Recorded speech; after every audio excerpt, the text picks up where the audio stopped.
Na última hora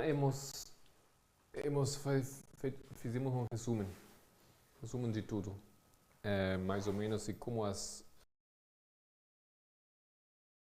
tem seu lugar. E falamos de alguns problemas que ficam lá nesse estudo. Um dos problemas é o seguinte, que dizemos que aqui na história dos reis, ou os últimos presidentes, temos Clinton, temos aqui Bush, vou comentar aqui com Clinton.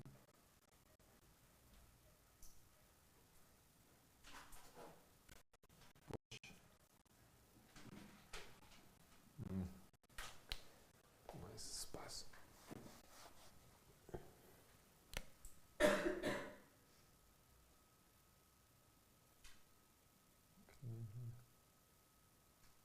Bush, Obama e o último.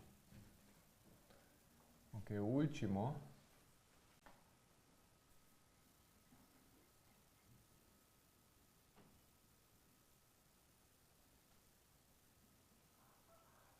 não sabemos bem quando começa.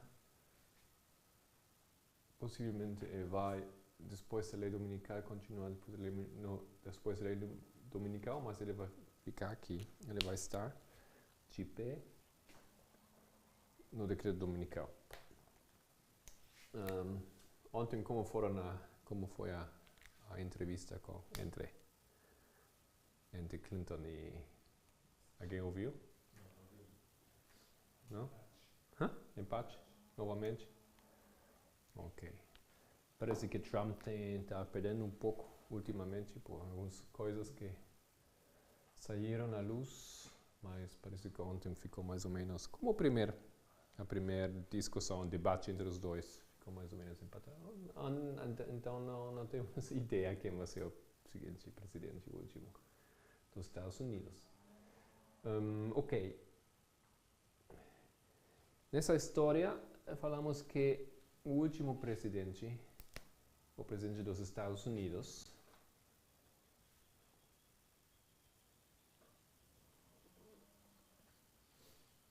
ok, mas ele também, nesse momento aqui, com a quebra dos Estados Unidos, ele vai ser o primeiro rei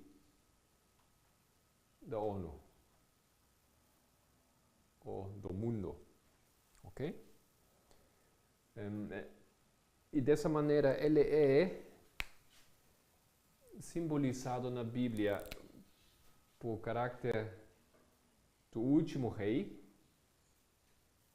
Xerxes, e depois o seguinte rei, Alexandre. Ok?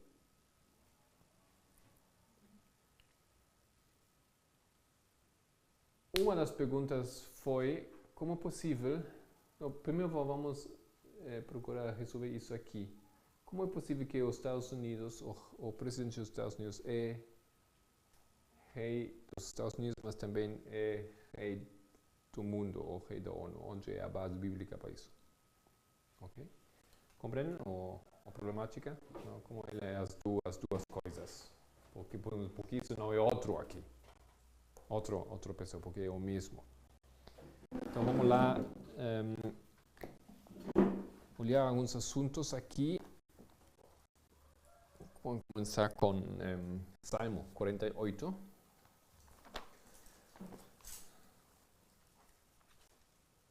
Salmo 48.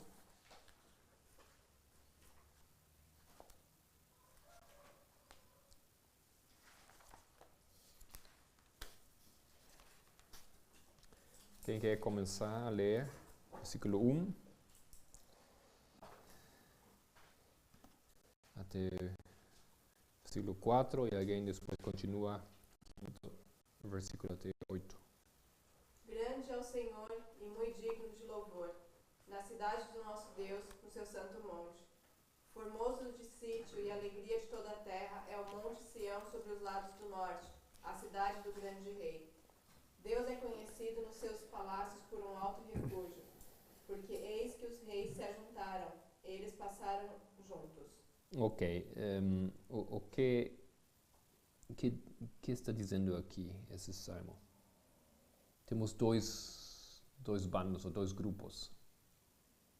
Quais são os dois grupos aqui?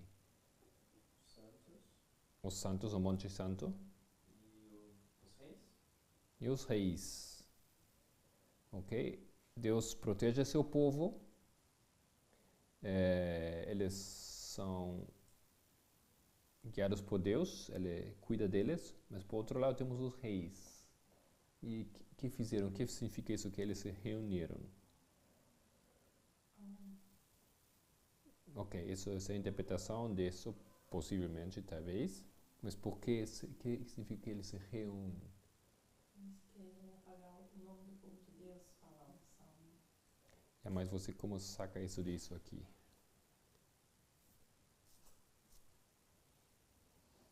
Só reunir, nós estamos reunidos aqui, não? Nós não queremos destruir ninguém. Mas eles aqui, você disse, estão reunidos para destruir. Qual é a lógica? Por quê? Acho que é um outro salmo que fala isso, né? 83.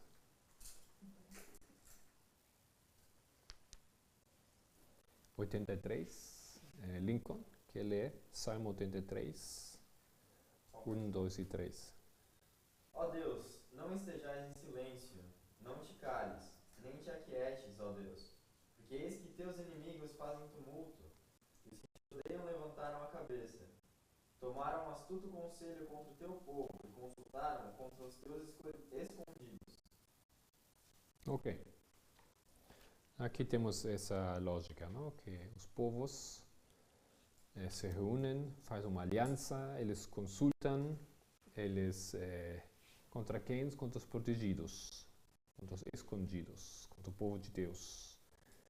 E lá no capítulo 83 continua, Márcio, você continuar, Capítulo 23. 83, 4 até 8. Disseram, vinde e desarraiguemos para que não seja nação, nem haja mais memória do nome de Israel. Porque consultaram juntos e unânimes, e eles se unem contra ti. As tendas de Edom e dos ismaelitas, de Moabe e dos agarenos, de Gebal e de Amon, e de Ameleque, a Filístia, com os moradores de Tiro. Também a Síria se ajuntou com eles. Foram ajudar aos filhos de Ló. Quantos são esses que aqui se reuniram? Edomitas, Ismaelitas, Moab, Agarenos, Gebal, Amon, Amaleque, Filisteus, Tiro e o Assírio. 10. Ok? Os filhos de Ló não contam porque eles já foram contados antes. Isso, são os filhos de Lot. Moabita. Isso, e os Amonitas. Amonitas. Ok, temos 10 aqui. Esses são os 10 que fazem uma aliança, que eles confabulam contra o povo de Deus. Sabendo isso, voltando ao Salmo 48, podemos continuar. Então, há essa reunião aqui contra o povo de Deus. Eles não se encontram, não se unem, não fazem uma reunião somente para festejar algum assunto, mas eles têm um plano contra o povo de Deus. Vamos continuar lá, Salmo 48, versículo 5 até 8. A irmã. Viram-no e ficaram maravilhados. Ficaram assombrados e se apressaram em fugir. Tremor ali os tomou e dores como de mulher de parto. Tu quebras as naus de Tarsis com um vento oriental. Como ouvimos, assim o vimos na cidade do Senhor dos Exércitos, na cidade do nosso Deus. Deus a confirmará para sempre. Ok, obrigado. Então, eles que se reuniram para destruir o povo de Deus,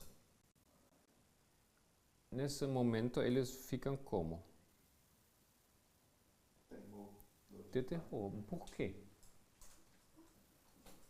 Qual é o motivo para eles ficarem em terror? Por causa do Islã. Onde diz o Islã? É o Oriente Oriental. Ok. Por que fez o Oriente Oriental? Quebrou os 9 tardes. Ok. E que tem que ver isso com eles? Eles são Interessante. causadores da quebra, no caso, dos Estados Unidos. Ok. Os naves de Tarsis simbolizam o quê? Comércio. Estados Unidos. Como sabemos isso? Tem um versículo. É poder econômico, né? Poder econômico. As naves, símbolo do poder econômico. Você pode fazer somente um estudo na Bíblia, o que significa isso.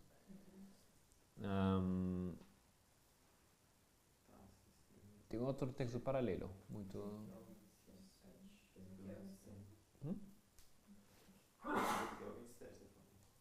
Ezequiel 26. 27, Fala de Tarsis lá, é assim. Vamos abrir. Ezequiel 27, 26. 25, não? Faz parte. 26. Faz parte dos dois.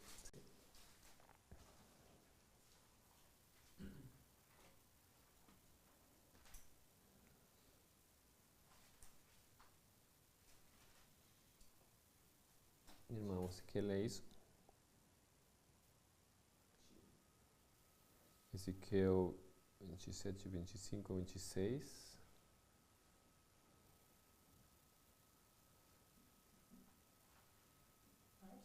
Eu? Não. Ou Matias.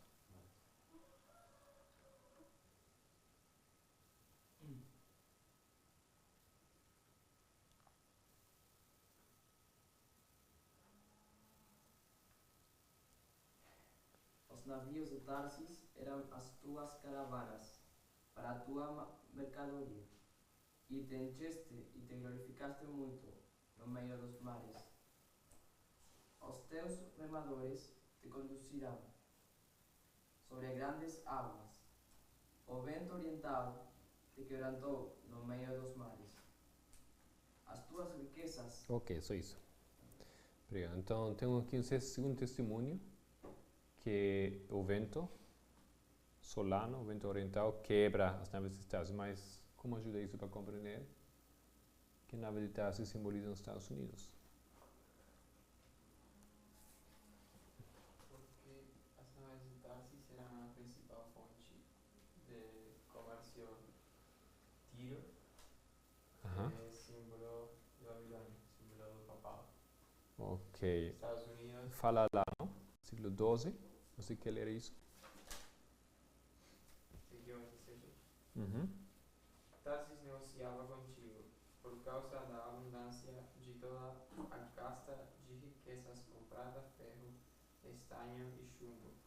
Negociavam em tuas feiras. Ok, lá em cima, capítulo 27, versículo 2, fala do isto aqui fala de Tiro. Ok. Então, Tarsis os navios de Tarsis são aqueles que provêm a riqueza para Tiro, porque Tiro é símbolo do papado. Tem muitos paralelos. Muitos paralelos.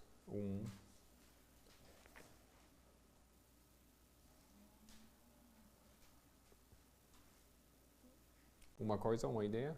Só. É que quando você lê Ezequiel 27 e Apocalipse 18, as características são as mesmas. Isaías 23. Isaías 23 também. Você quer ler Isaías 23?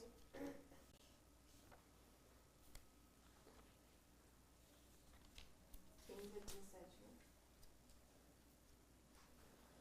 Tá. Naquele dia, Tiro será posta em esquecimento por 70 anos, conforme os dias de um rei. Porém, no fim de 70 anos, Tiro cantará como uma prostituta. Toma a harpa, rodeia a cidade, ó prostituta, entregue ao esquecimento. Faça doces melodias, canta muitas canções para que haja memória de ti. Porque será no fim de 70 anos que o Senhor visitará a Tiro, e ela tornará a sua ganância de prostituta, e prostituir-se-á com todos os reinos do mundo sobre a face da terra. Ok? Explica? Você associa esse, dá para associar esse texto com Apocalipse 13 e Apocalipse 17. Já. E O papado é posto em esquecimento pelo período de um rei, que é o sexto rei dos Estados Unidos. E o papado é, porque onde está o papado aqui? E onde está o papado? Tiro, Por quê? porque é esquecido pelo período de um rei e depois é a prostituta. É isso, ok. Nós só estamos procurando muitas coisas nós já sabemos, achamos, compreendemos, acreditamos, mas você defender os símbolos. Não precisamos entrar em toda a profundidade disso, não precisamos agora buscar 2, 3 testemunhos, mas funciona. Você já vem de uma lógica, você pode defender essa lógica com o que estamos fazendo agora. Tem outra maneira, acho que é muito simples para demonstrar que Tiro é o papado. Simplesmente, Tiro é de onde vem Jezabel. Seu pai foi rei de Sidom, e Sidom foi a capital do império que incluía Tiro. Então, Jezabel é de Tiro, Jezabel é de lá, desse reino, e Jezabel é um símbolo muito, muito claro na Bíblia para o papado. Ok, bom, voltamos ao Salmo 48. Então, em resumo, Salmo 48, temos uma situação onde o mundo, os reis da terra, fazem aliança. Os reis da terra são 10 que fazem aliança. 10 símbolo para o mundo, 10 símbolo para a confederação, o símbolo para a ONU. Isso também precisa um pouco mais estudo, mas você tem que entrar no estudo do Apocalipse 17 e outras coisas para defender isso. Acho que não nem precisamos fazer isso nesse momento. Os 10 reis, a ONU, o mundo, e eles fazem uma conspiração contra o povo de Deus. Mas no momento eles fazerem isso, no momento eles quiserem destruir o povo de Deus, eles ficam assim como aqui fala, ficaram turbados, não? Ou com horror, terrorizados. Por quê?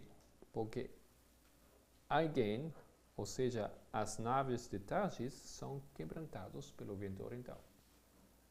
Então, o mundo, a ONU, o mundo observa a quebra das naves de Tarsis. Naves de Tarsis, Estados Unidos. Por quê? Por o Islã, simbolizado por o vento oriental. Temos aqui falar. Consequência, 11 de setembro, tive a quebra econômica nos Estados Unidos. Isso é um evento que prefigura que vai acontecer novamente clamor de meia-noite e decreto dominical. Só mais forte. Ok? Então isso causa aqui uma situação entre o povo de Deus e no mundo. E que tem que ver isso agora com os Estados Unidos?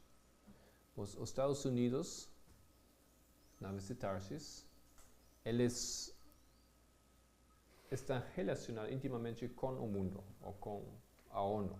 De alguma maneira, vemos isso aqui. Eles não podem avançar com suas ideias, com seus planos, porque os Estados Unidos não funcionam. Os Estados Unidos têm um problema. Okay?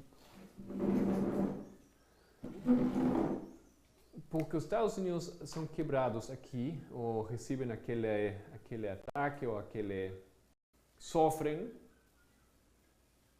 Por isso, o ataque contra o povo de Deus não funciona.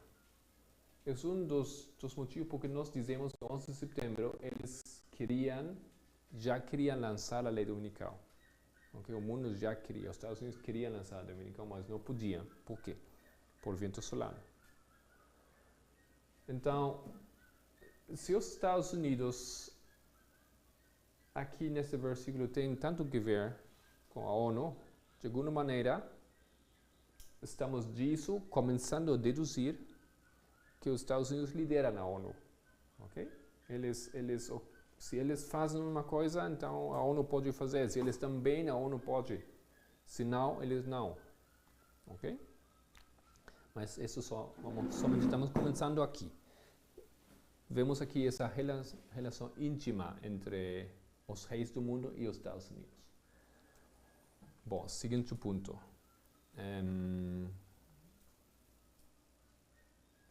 Ezequiel 27. Novamente vamos lá. Talvez concluindo Ezequiel 27.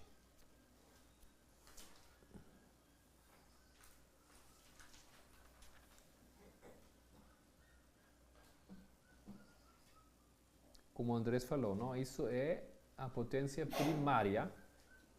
A potência primária que construi a fortaleza, a riqueza do papado.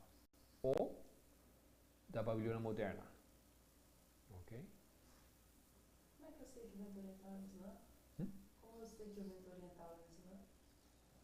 Como sabemos que o vento oriental é o Islã? Alguma ideia? Alguém? O Islã é representado, o começo do Islã era Ismael, o filho de Abraão, que era um asno salvaje. A característica desse asno é que ele tem uma nariz muito grande, pode soprar e trazer destruição. Como também em Apocalipse o Islã traz destruição, porque o rei é Abaddon, e Apollyon, que significa destruição. E é por isso é que é o vento. E é o vento do oeste, porque os filhos de Abraão, que não eram Isaac, eles foram todos para o oeste, né? Para o leste. Então, por isso é um vento que vem do leste. E também os 4 ventos de Apocalipse tem a ver com eles, né? E também a Bíblia usa aquele término Children of the East, os filhos do Oriente. Children of the East, os filhos do Oriente. Como quando fala dos árabes. Os filhos do Oriente. Temos então o vento do Oriente. Tem aquela conexão. Children of the East.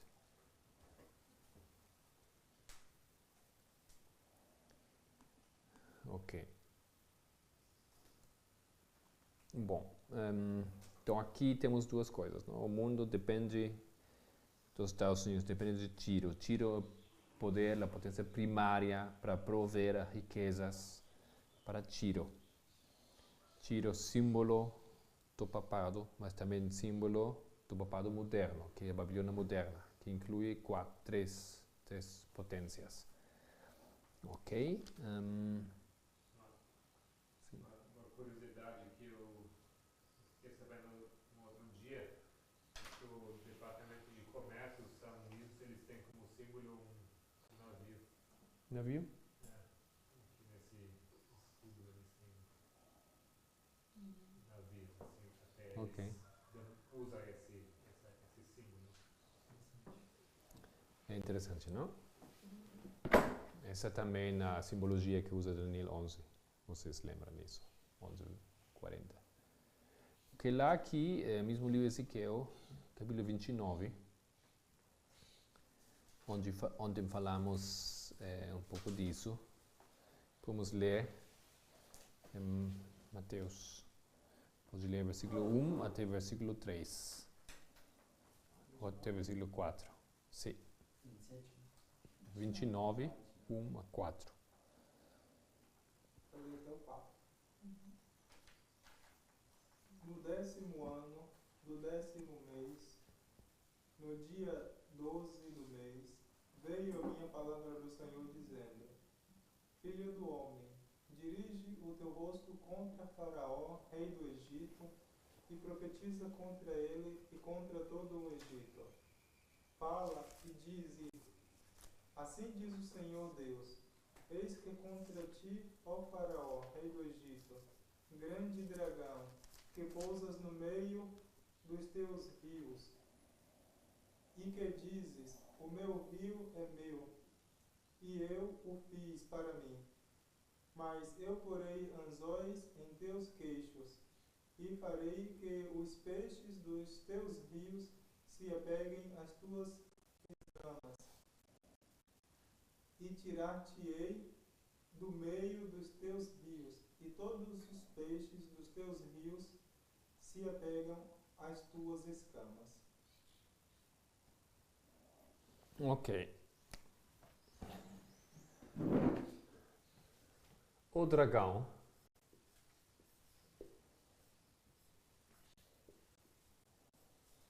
na Bíblia simboliza quê?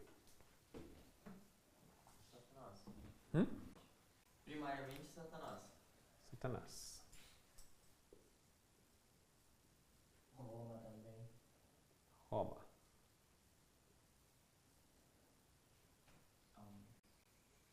ONU. Estados Unidos.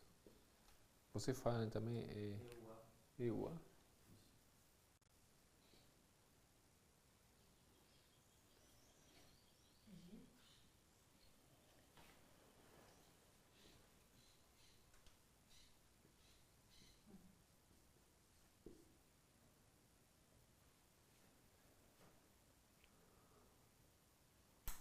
¿Por qué la ONU es Egipto?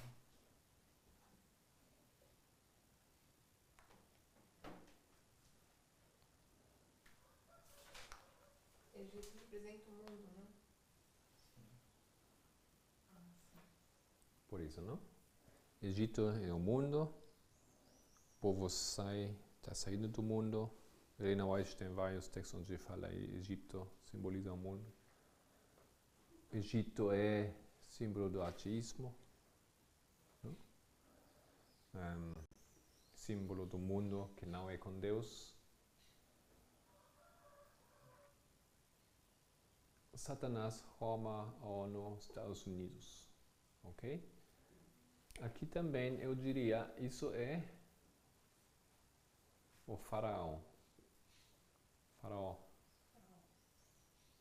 Um acento? Sim. Ok? Porque aqui fala faraó, rei do Egito. Ok? Então você tem sempre que ver, tem que ver o que símbolo a Bíblia usa agora. Porque aqui fala o grande dragão, faraó, rei de Egito, o grande dragão. E o que acontece com esse dragão? Ele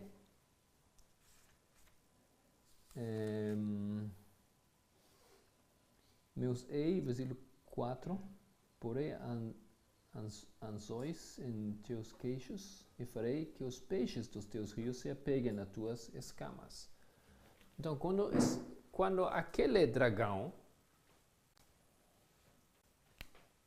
que nesse momento me parece lógico, representa aos Estados Unidos, ele recebe um juízo.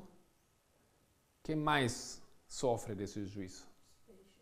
Os peixes. E os peixes são quem? O mundo. Essa mesma lógica do texto anterior, Salmo 48. Não? Quando os Estados Unidos sofre, quebra-se, os outros sofrem com ele. Os outros não podem avançar com seus planos, com suas ideias. Por que a percepção dos outros países? É só porque os peixes poderiam aqui significar os outros países. Por essa lógica, Estados Unidos sofre, então os reis sofrem. Ele está no Nilo, né? Não? É Salmo 48. O dragão recebe o juízo. Os peixes também recebem juízo. Acho que isso é a lógica da Bíblia. Não? Por isso, os peixes, símbolo dos outros, dos pequenos estados. E os peixes estão no rio Nilo, que é o rio do Egito, que é o mundo. Ah, não tinha pensado nisso, pode ser. Aham. Que o Nilo representa águas. Águas representam povos, nações.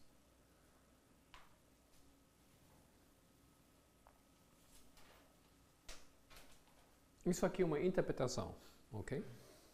Interpretação. Agora tem mais outro ponto.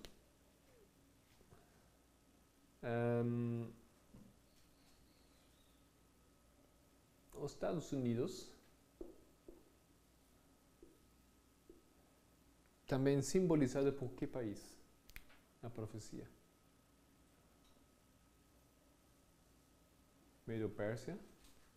Por quê? Dos chifres. Quem mais? Sodoma e Egito. França, né? França. Sodoma e Egito. Assim? É. E por que França? Em Sodoma e Egito. Também 2 chifres. Sodoma, Egito. O que mais? Outro poder com 2 chifres. Judá. E também Egito. Egito, na história do Egito, foram 2 reinos, igual como de Judá. 2 reinos ao início. Tinha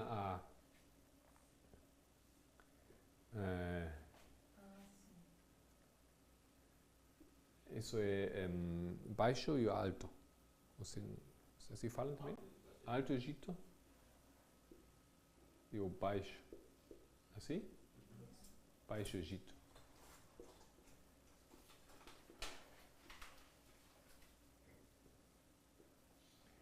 O Baixo Egito é em cima.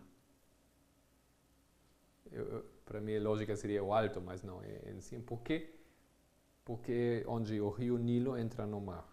Mais ou menos da Alexandria até o Mênfis, mais ou menos, o Baixo Egito. O Império. Nível do mar baixo, né? Um lugar baixo. É. Não, todo baixo lá. Não, baixo porque o Nilo é assim. Aqui é arriba, onde nasce o Nilo, e aqui onde desemboca no mar. Mas aqui, isso é baixo, isso é alto, Egito.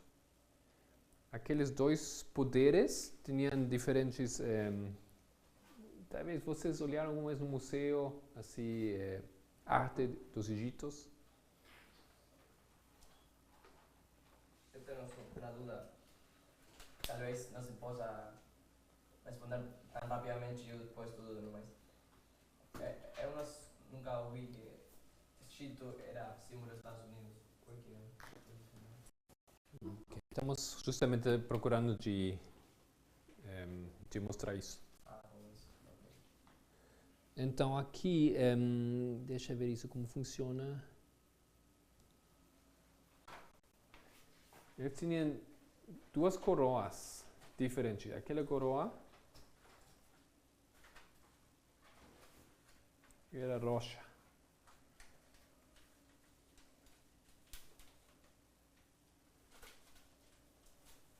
A coroa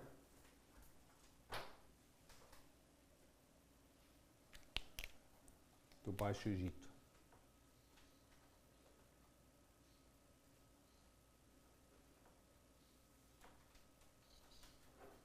Ok?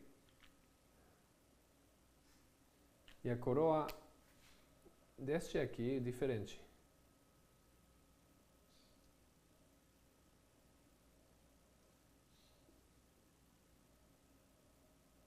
É assim.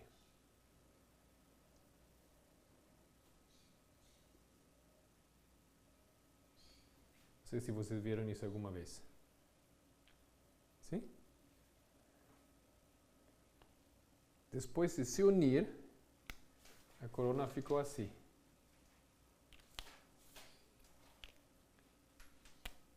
Ficou assim.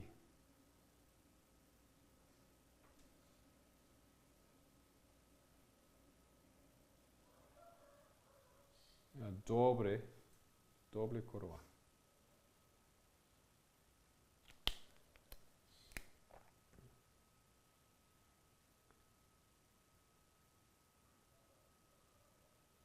Tem uma serpente aqui. Tem muito mais simbolismo aqui, lógico, nisso.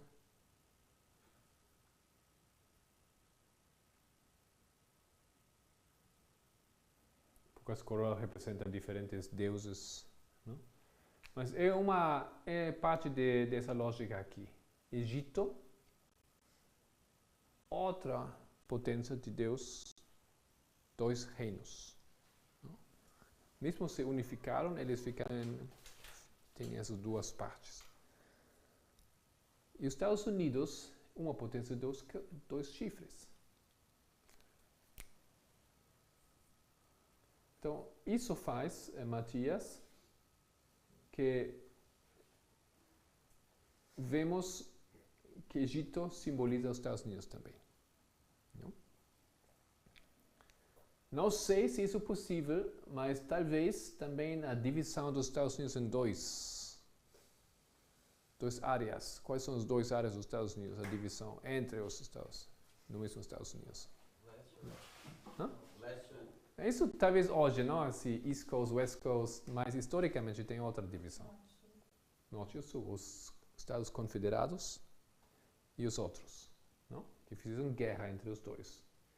E o presidente Lincoln tinha que unir novamente as duas partes, quase como aqui, baixo e alto. Ok? Lá também tem sempre que na presidência sempre ou é democrata ou são os republicanos. É um ponto. Temos muito isso. Investe muito disso. Partidos, né? Temos muito assim esses dois aspectos. Mas não, isso é um desafio na profecia.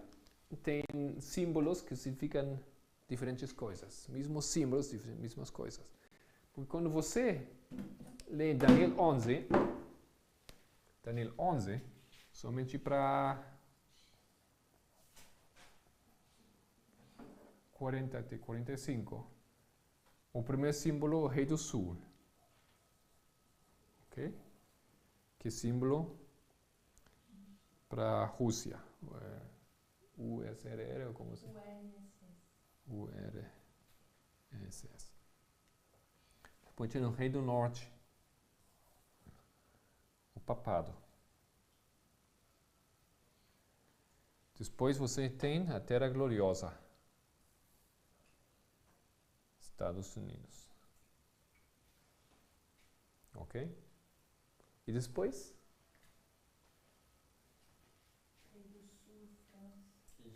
Egito.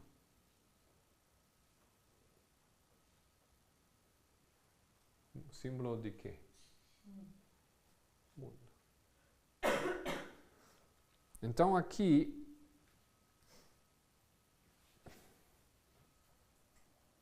fala especificamente o Egito como mundo. Ok?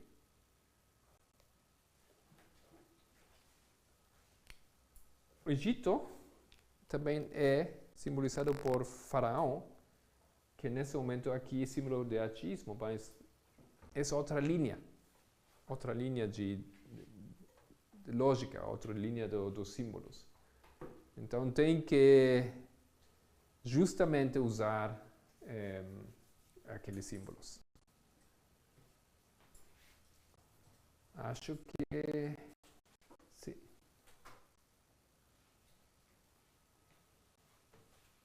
O que dizem vocês? Um pouco mais. Por que está escrito ali que Faraó é os Estados Unidos? E se provar que Faraó é os Estados Unidos, aí pronto, os Estados Unidos é o rei do Egito e é o rei do mundo. É o que está na frente da ONU. Então só provar isso, então. É, e provar que Faraó é os Estados Unidos. Não, o que estamos fazendo aqui é Estados Unidos. Por que os Estados Unidos poderia ser realmente o faraó?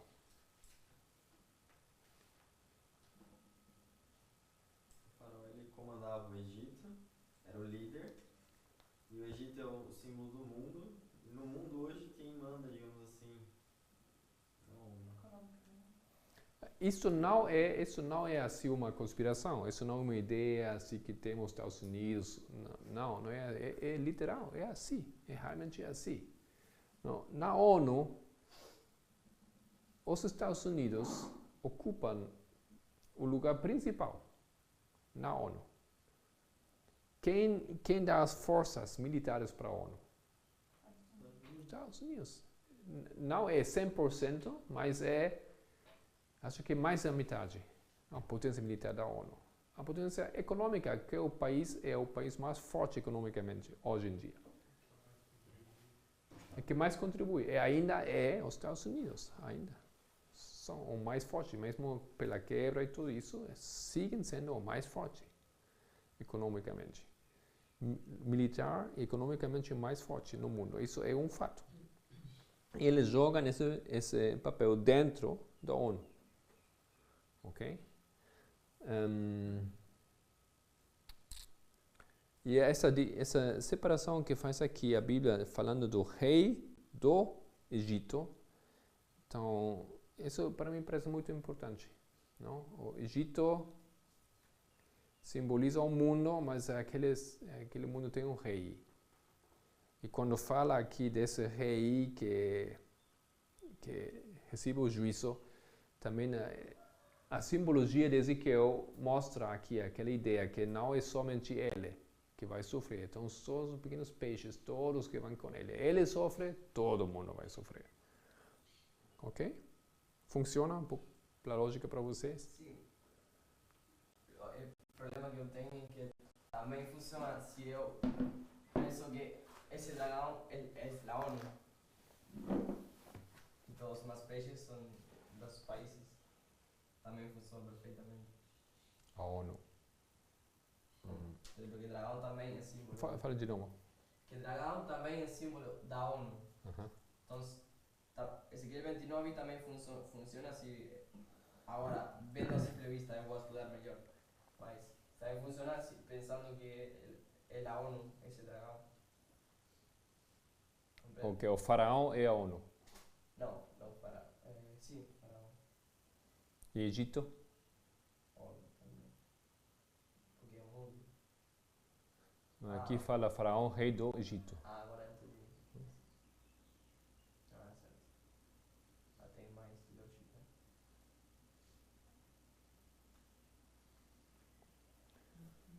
Mas Egito pode ser o mundo e dragão a ONU.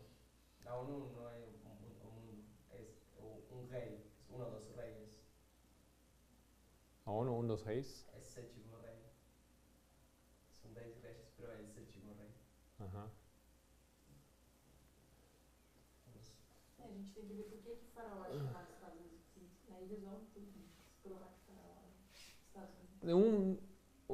De alguma maneira, os Estados Unidos são o mundo. Eu fico de acordo com que é um dos 10 reis que seguramente é mais importante dos 10 reis. Mas como Daniel 11:4 hace essa diferença, mas se levantará um rei valente, não posso ver que está falando do mesmo rei, porque anteriormente cada rei era um diferente, porque agora cambia. Mas agora tem mais sentido igual com isso que você apresentou. Eu vou estudar melhor. Ok, sim. Acho que isso aqui é simplesmente a transformação. O que passa, que estabelece a visão? Roma. E o que acontece com Roma? Roma na Bíblia é que? É um chifre. Ok? E aquele chifre,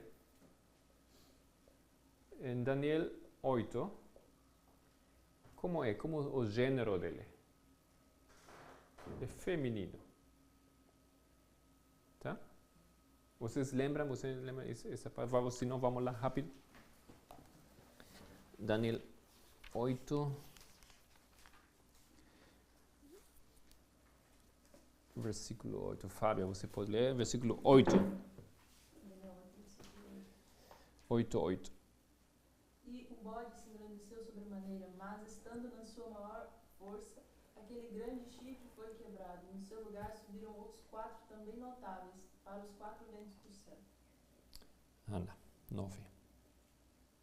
E de um deles saiu um chifre muito pequeno, o qual cresceu muito para o sul e para o oriente e para a terra formosa. Ok. Não dá para ver em português, não sei em que idioma funciona isso, mas essa palavra aqui, chifre, como seria colocar a palavra chifre, que é masculino, em feminino em português? Tem Bíblias que falam uma ponta, é feminino, ponta. Mas isso não resolve o problema aqui, porque no seguinte versículo também fala da ponta, mas é masculino. Dá para colocar a palavra chifre em feminino? Ou chifre a chifre? Não. Eu sei que não funciona, mas você poderia dizer isso, não? A chifre. Não é correto, mas isso que acontece aqui, fala da chifre em feminino. Roma é em feminino aqui. A chifre. Ok? A chifre faz essas coisas. Nós, disso, compreendemos que no versículo 9, fala de Roma, do seu aspecto feminino. E que é o seu aspecto feminino da Roma? Roma papal, é a igreja, a mulher. Ok? É Roma papal, do que está falando aqui. Versículo 10. E se engrandeceu até contra o exército do céu, e alguns do exército e das estrelas lançou por terra e os pisou. Okay. Isso agora é masculino. O chifre. Que isso aqui? É o lado masculino da Roma. É Roma o Estado. É Roma pagã. Ok? Imperial. Versículo 11. Seguinte. E se engrandeceu até contra o príncipe do exército, e por ele foi tirado o sacrifício contínuo, e o lugar do seu santuário foi lançado por terra. Feminino. Novamente. Isto, lógico, ajuda muito em compreender os versículos. Se você busca na história como Roma Imperial fez isso, então você tem uma confusão aqui. Mas se você compreende que a Bíblia fala do Roma papal, então você tem a solução dos acontecimentos aqui. Não é Roma papal que faz isso, que se levanta contra o príncipe. E que ele faz aquelas coisas contra o contínuo, etc. E 12. Como pode encontrar esse verbo? Hebreu. Nietzsche fala, não fala sobre... Sim, mas na concordância estranha não fala isso. Depende. Deixa eu ver aqui. Sim, acho que precisa um pouco mais.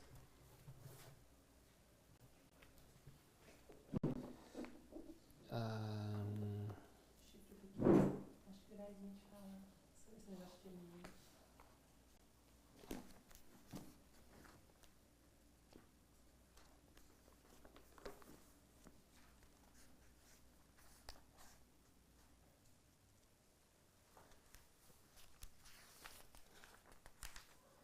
Aí vocês têm eSort com a concordância.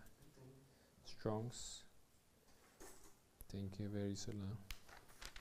No verso 9, a palavra horn tem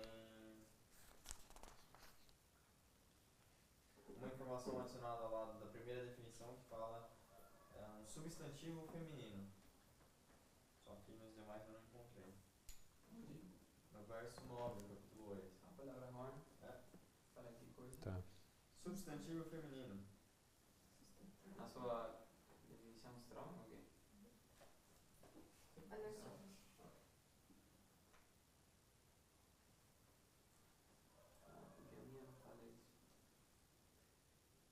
isso. Eu queria ver uma solução rápida, mas não sei. Não vejo isso aqui nesse momento. Sim, mas acho que tem realmente assim, assim tem trabalhos científicos sobre esse assunto, né? Acho que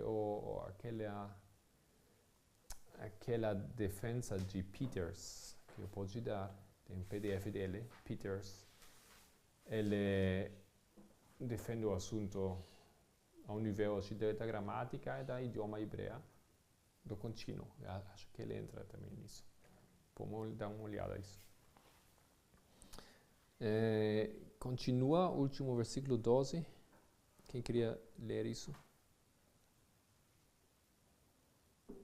E um exército foi dado contra o sacrifício contínuo por causa da transgressão, e lançou a verdade por terra, e o fez e prosperou.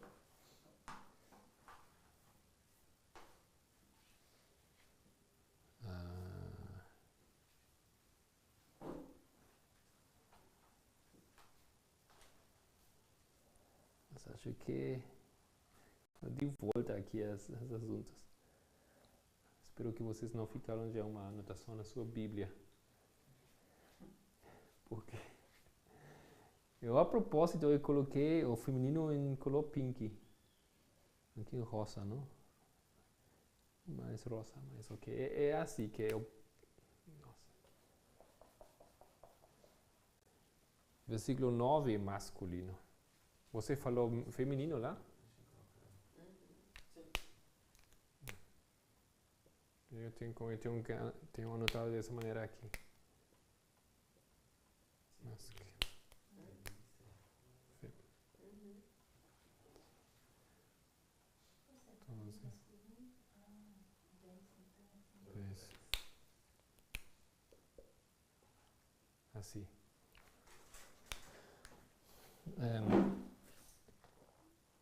Isso faz sentido. Isso faz sentido porque no versículo 11 é Roma pagã imperial que quita o contínuo, não é Roma. Não é Roma papal, porque o Roma papal não se coloca ele si mesmo no trono. Ok, o que queria dizer com isso? Dizer com isso é uma situação que são dois ao mesmo tempo, Roma. Roma estabelece a visão. Não? O Roma papal, no fim do mundo, tem um aspecto similar. A Roma moderna é uma potência. Roma agora já tem dois lados. Tem Roma, mas tem a potência militar que é os Estados Unidos. Não?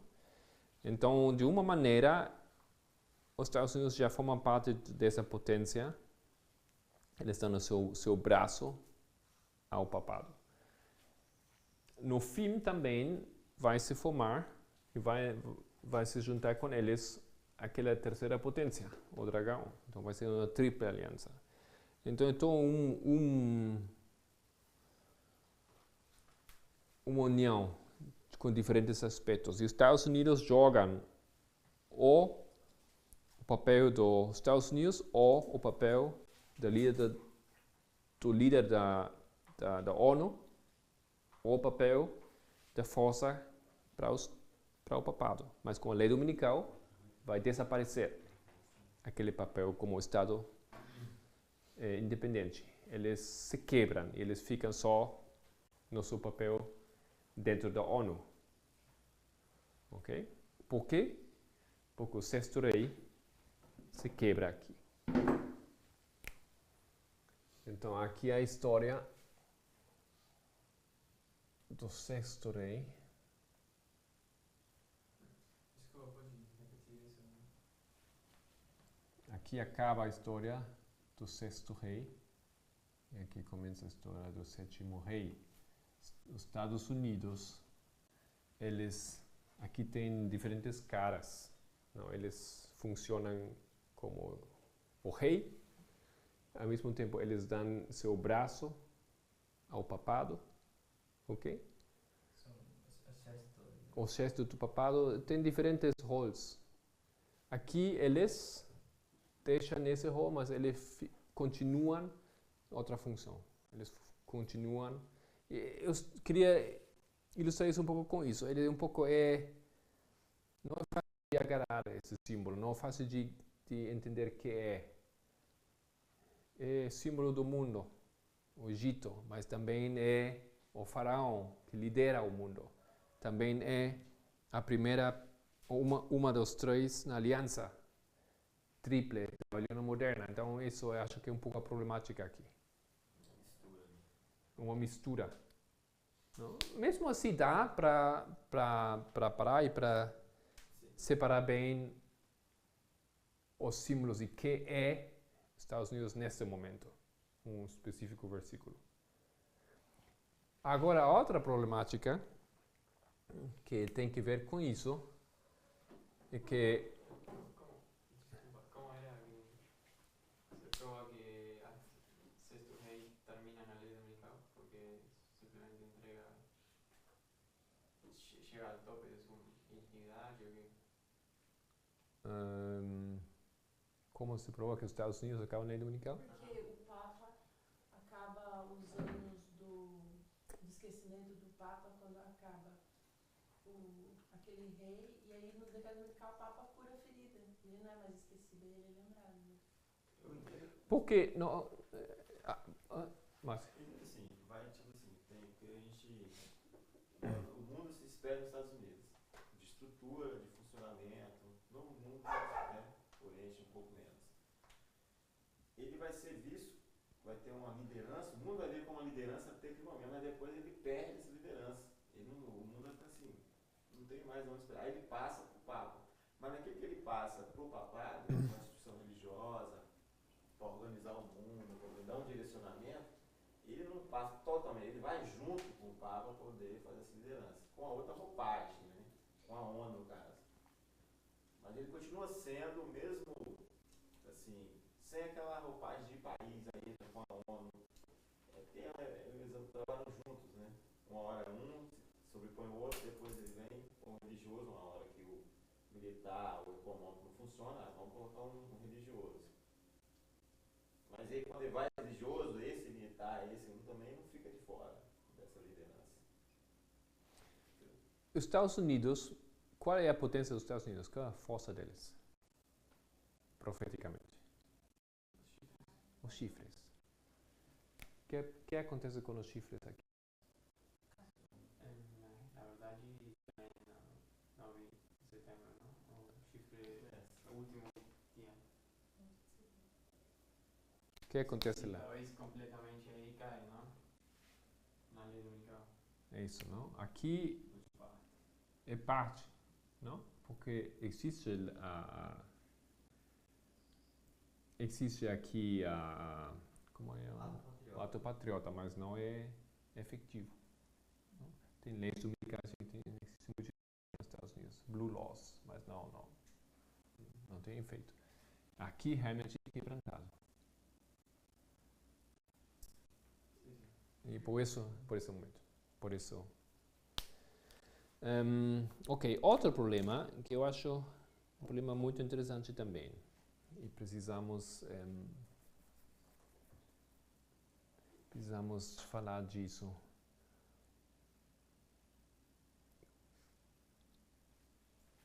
Lemos que Alexandre foi quebrantado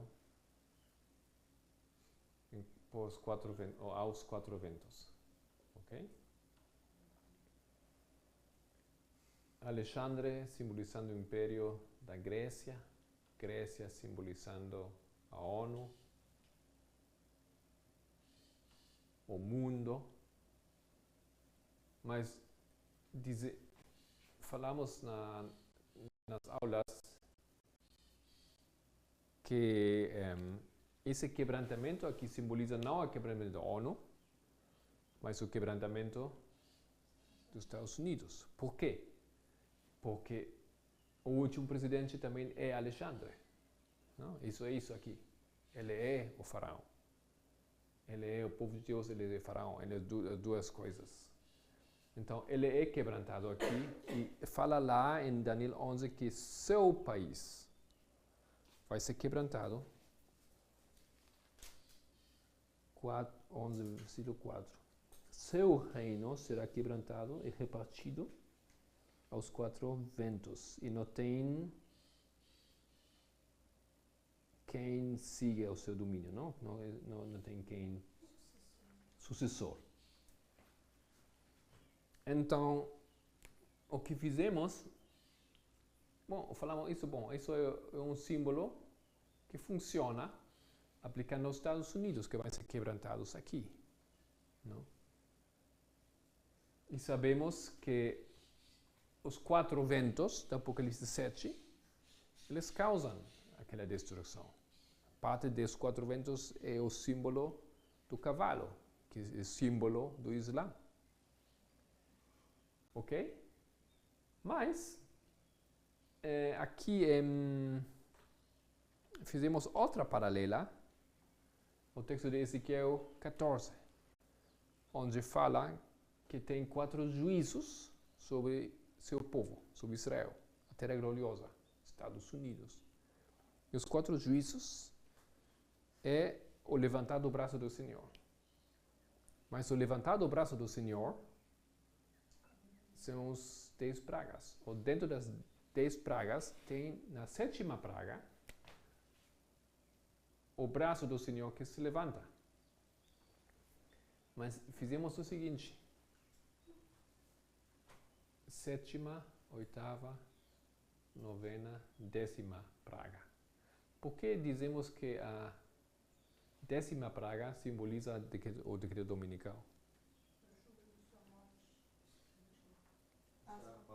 Páscoa. Páscoa é o símbolo aqui. De dominical, morte de Cristo em Páscoa. E colocamos aqui os outros. 4, 5, 6. 1, 2. Assim foi, não? Pragas. Basicamente porque tem o braço do Senhor e falamos que esse braço do Senhor inicia as últimas 1, 2, 3, 4 juízos sobre. Mas aqui é a problemática que ontem Andrés ele questionou. Como é possível que temos aqui os 4 aqui?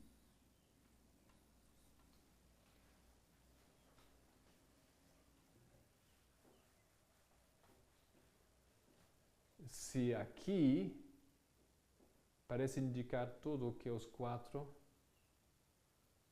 tem que ver aqui. Pela Revolução Francesa, Napoleão, que é o símbolo de Alexandre, já começou a se levantar ali no clamor da meia-noite. Ok. Isso é uma... Ok. Vou colocar isso aqui.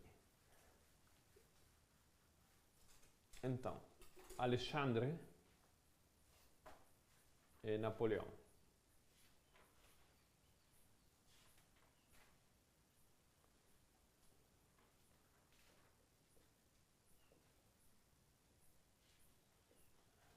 Temos demonstrado que é aqui, ok? Que acontece aqui? O reino do terror. Bom, mas os 4 ventos vêm sobre Grécia, não? Grécia é o mundo. Não, os 4 ventos vêm sobre Alexandre. Quer dizer, Alexandre é o rei da onda. Alexandre é o principal, mas quem é afetado é só o rei, não é a Grécia. Só o rei que quebrou e foi dividido em 4. Então é os Estados Unidos que tem que quebrar e não a Grécia. É o Alexandre. Ok, então você está dizendo que tem um Alexandre Que quebra. Não é a Grécia. rei dos Estados Unidos e tem um Alexandre rei da Grécia. E os ventos vêm sobre Alexandre rei dos Estados Unidos. É o rei da Grécia. São interessantes. O que acham os outros? Eu lembro que numa das aulas sobre a Alexandre e a Pérsia, porque eu lembro que você comentou, Alexandre, ele quando ele conquista a Pérsia, ele se torna Uhum. rei de todo o Império Persa. Uhum. Então, ao mesmo tempo que ele é o rei da Grécia, Uhum. ele é também o último rei da Pérsia. Eu li isso, não? Eu ouvi isso de um historiador que falou que Alexandre foi muito importante para ele descobrir ou dizer ou proclamar que ele foi assignado sucessor do último rei da Pérsia, sendo ele rei da Pérsia, e por isso ele colocou a sua capital em Babilônia. Ok? Então ele é Xerxes, Alexandre é Xerxes, e Alexandre é Alexandre também. É complicado, mas pode ser. De alguma maneira funciona. Depois a minha mente tem um problema de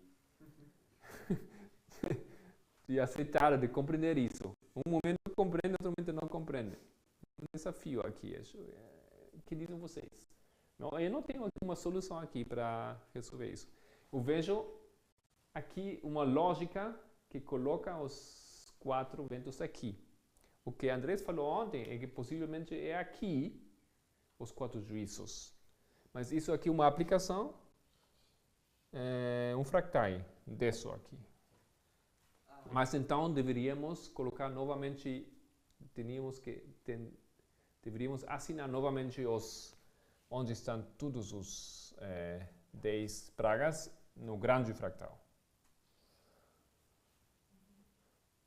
Tá? Porque também, quando Ezequiel fala para os 4 juízos, Uhum. não é somente para a terra gloriosa, é para qualquer terra que se rebelasse contra.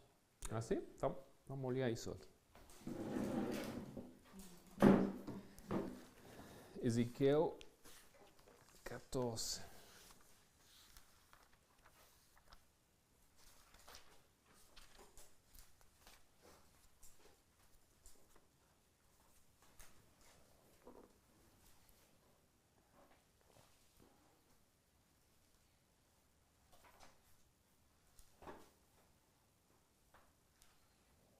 Versículo 13 fala: Cuando la tierra pecare contra mí, Quando uma terra. E depois, no versículo final, fala que quanto mais quando Jerusalém. Então, é específica para Jerusalém, mas também para qualquer terra. Pode ser, mas também pode ser que não. Se você ler esse contexto, talvez você vê a terra do que estava falando antes já. Mas também pode ser.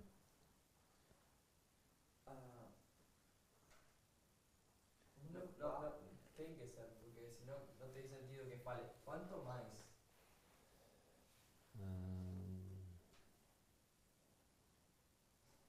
No podría falar. Cuando Jerusalén faça esto, yo voy a hacer esto otro. ¿Cuánto más cuando yo vivo contra Jerusalén entonces? Pode, mas você sabe que também a Bíblia sabe muito bem separar Israel e Judá. Não? E antes, no versículo 11, fala de Israel. E Israel recebeu um juízo. Agora, Judá, Jerusalém, capital de Judá, também recebe juízo. Mas não sei, não estou dizendo que tem que ser assim, mas pode ser. Não? Então, deveríamos ler isso talvez. Pois capítulo 14 começa dizendo: E vieram a mim alguns dos homens dos anciãos de Israel e se assentaram diante de mim. Então aqui tem homens de Israel. Quer lemos, vamos ler tudo. Começamos a ler isso, com esse aspecto. Onde quedamos na leitura? Não tenho lido. Começa. E vieram a mim alguns homens dos anciãos de Israel, e se assentaram diante de mim. Um pouco mais, né? Sim. Então veio a mim a palavra do Senhor, dizendo: Filho de homem, estes homens levantarem os seus ídolos nos seus corações, e o tropeço da sua maldade puseram diante da sua face. Devo eu, de alguma maneira, ser interrogado por eles? Portanto, fala com eles, e disse-lhes, assim diz o Senhor Deus, qualquer homem da casa de Israel que levantar os seus ídolos no seu coração, e puser o tropeço da sua maldade diante da sua face, se vier ao profeta, eu, o Senhor, vindo ele, lhe responderei conforme a multidão dos seus ídolos. Para que possa apanhar a casa de Israel no seu coração, porquanto todos são alienados de mim pelos seus ídolos. Portanto, assim diz a casa de Israel, assim diz o Senhor Deus, convertei-vos e deixai os vossos ídolos, e desviai os vossos rostos de todas as vossas abominações.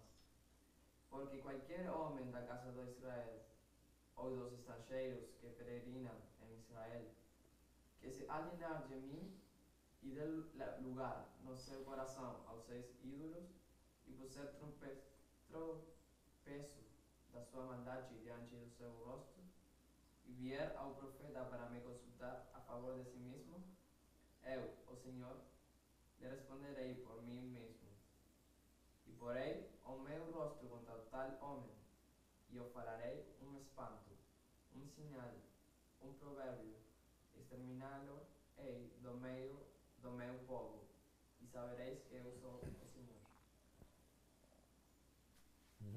Mateus? E se o profeta for enganado e falar alguma coisa, eu, o Senhor, terei enganado esse profeta, e estenderei a mão contra ele, e destruí-lo-ei do meio do meu povo, Israel. E levarão sobre si o castigo da sua iniquidade.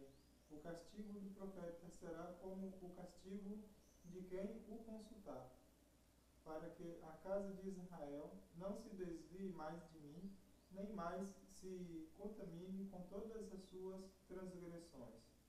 Então eles serão o meu povo, e eu lhes serei o seu Deus. Assim diz o Senhor Deus. Veio ainda a mim a palavra do Senhor dizendo, filho de homem, quando uma terra pecar contra mim. Aqui fala uma terra. Se rebelando gravemente, então estenderei a minha mão contra ela, e lhe quebrarei o sustento do pão, e enviarei contra ela fome, e cortarei dela homens e animais, ainda que estivessem no meio dela 3 homens.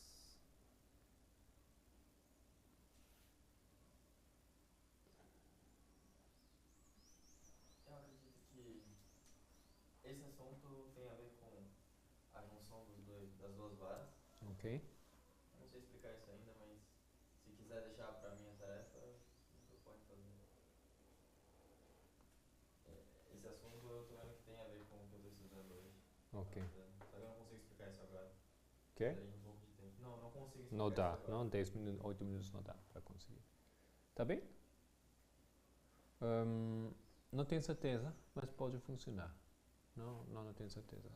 Acho que está falando aqui do Israel, mas pode ser que... Ok. Quedamos onde? 14.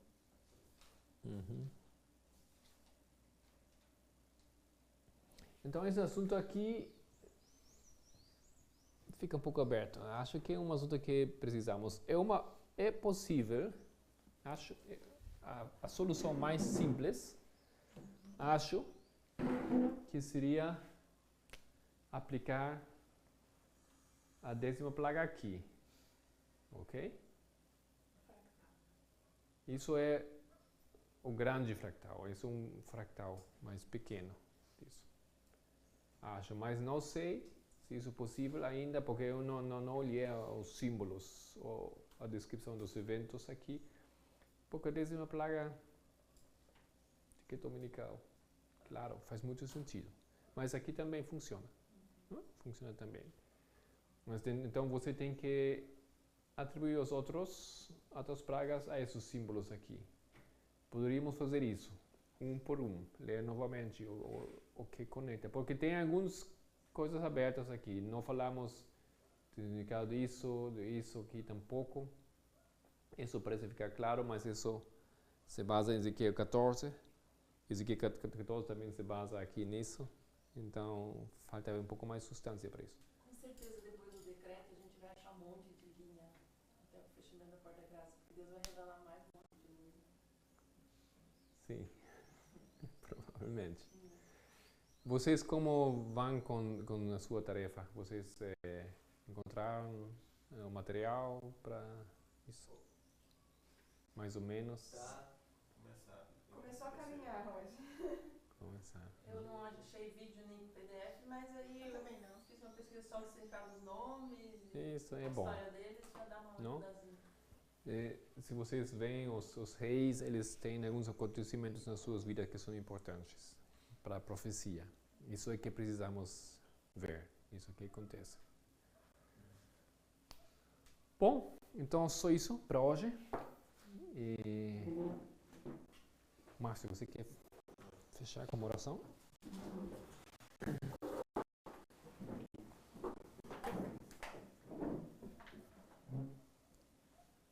Querido bom Pai que está nos céus, mais uma vez estamos aqui prostrados, reconhecendo o Senhor como Deus soberano nas nossas vidas.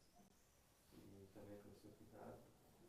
Estamos muito agradecidos pela luz que nos deste, orações físicas, e agora também na hora oportuna, temos aqui pela comunhão da leitura da tua palavra. Obrigado pela presença do Santo Espírito, que esse mesmo Espírito esteja em nossas vidas hoje, em nossas atividades. Para que possamos ser testemunhas vivas, Senhor, daquilo que nós acreditamos que tu é. Cada vez mais, pois almejamos alcançar o caráter